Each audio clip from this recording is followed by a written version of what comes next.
Vänner, titta på den här folkmängden som går runt denna sten som tillbes i islam, där i Saudiarabien i Mekka. Och den här stenen heter väl Kaaba-stenen då.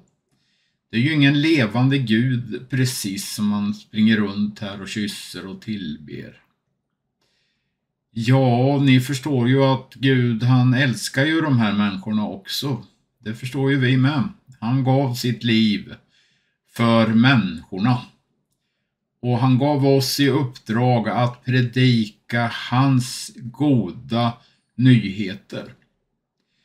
Och det gäller ju givetvis då för alla människor, även för araber av alla de nationer och stammar. Och vi ser i Uppenbarelseboken att där finns det en frälst skara ur alla tungomål, folk och stammar. Där finns Gazabor med, och det finns alla möjliga eskimoer och alla möjliga konstiga folk där i Ryssland. Så är det, vårt evangelium, det räcker till. Och vi har inte en chans utan den heliga andes kraft att vinna en enda människa för Gud. Det kan vi vara på det klara, men vi känner Guds kärlek och vi drivs i våra hjärtan att förkunna evangeliet även för araber och för vem som helst när Gud manar. Och jag ska helt enkelt bara läsa här ur Johannes evangelium. Johannes 3:14, de välkända texterna. Och liksom Mose upphöjde ormen i öknen, så måste människosonen bli upphöjd, för att var och en som tror på honom ska ha evigt liv. Ty så älskade Gud världen, att han utgav sin enfödde son, för att den som tror på honom inte ska gå förlorad, utan ha ett evigt liv. Inte sände Gud sin son till världen för att döma världen, utan för att världen skulle bli frälst genom honom. Och den som tror på honom, han blir inte dömd, men den som tror är redan dömd, eftersom han inte tror på Guds enfödde sons namn. Och det är den sonen, Guds son, vi presenterar i evangeliet i Parousia mission.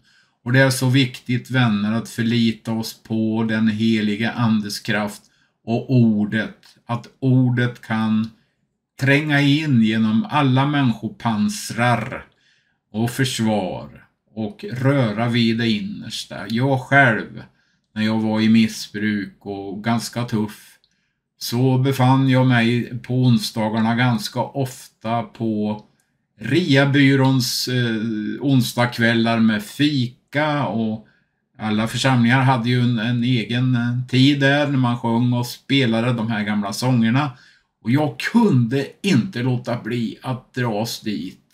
Det var någonting där som berörde det djupaste inom mig, där jag tror att alla människor har någonting ifrån skapelsen själv, och det är en längtan att tillhöra han som har skapat oss, dig och mig. Och genom evangeliet kan Gud skänka oss den tron som gör att vi återupprättas i en gemenskap med vår frälsare Jesus Kristus.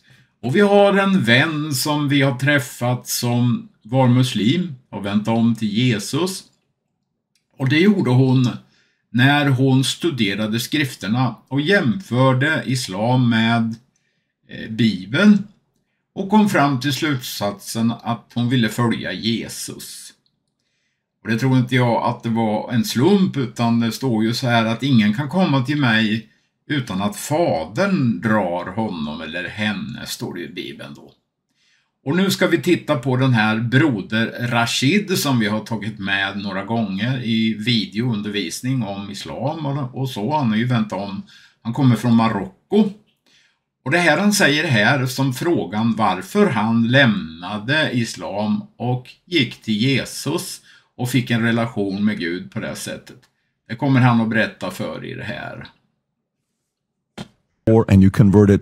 What was your biggest reasoning for doing so? my biggest reason, and I want to comment on a point that I forgot to comment last time. Our brother, he said the 5% of Islam we're focusing on. Right. If you have this glass of water and you have 95 for it is water, but 5% is poison, it's going to kill you. So this is exactly what we have with Islam. Yes, you can talk about God, you can talk about worshiping, but how about violence against people like me? How about violence against Christians and Jews? You are ordered to wage war against them. That's what happened to my ancestors in Morocco. Berbers, they were Christians. They were executed. They were enslaved. That's what happened to people in Egypt, in Iraq, in Syria, and even in Europe. How about that? How about people who, for example, against women, Islam against women? And we should note that they endorsed the death penalty for apostasy right here. Yeah. Let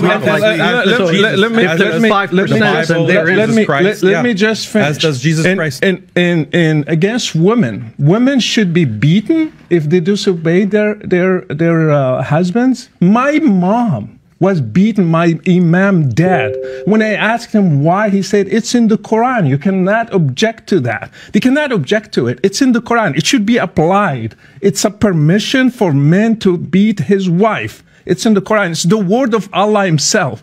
Again, when I studied the life of Muhammad, in 10 years, he waged 83 wars in 10 years, 27 wars and 56 raids.